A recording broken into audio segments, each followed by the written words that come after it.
have been on the Carson House board off and on for over 40 years, a long time. For most of that time, we've operated on a shoestring.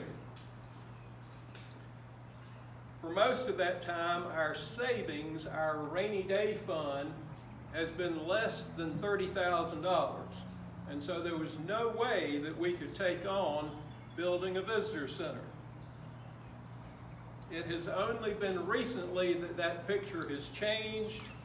First, in 2018, we were the beneficiary of a substantial bequest from a Carson descendant, Mary Virginia Carson, a beloved school teacher who lived in Winchester, Virginia.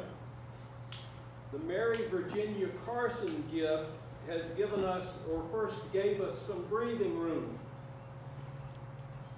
And then in 2020, as Chuck mentioned, we received an even larger gift from longtime McDowell County residents Mary Mead and Gilbert Hollifield.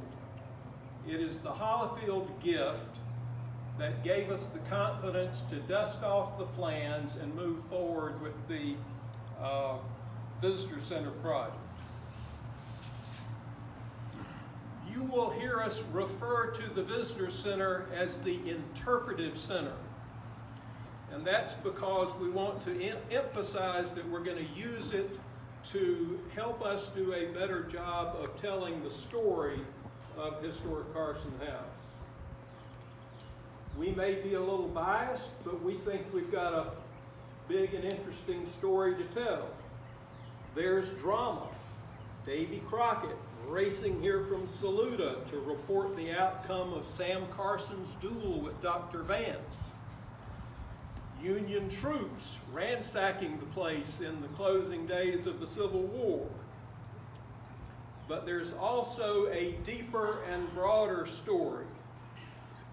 We are developing 2 permanent exhibits for the Interpretive Center that will tell that story. One will present the historical context for the house.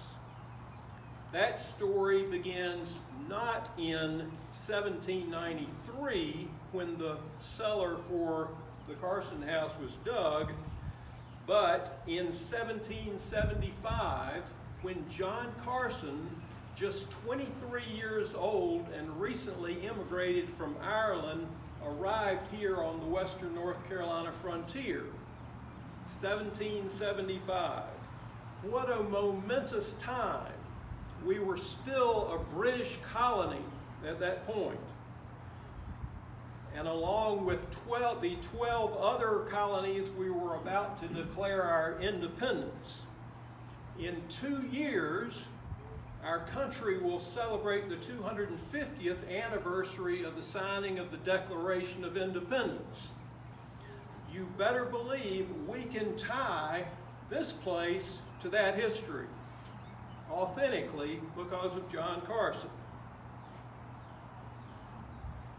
The exhibit about the historical context, the background for the house, will tell the story of a 100-year period, 1775 to 1875, what we will call America's first century, here on the Upper Catawba.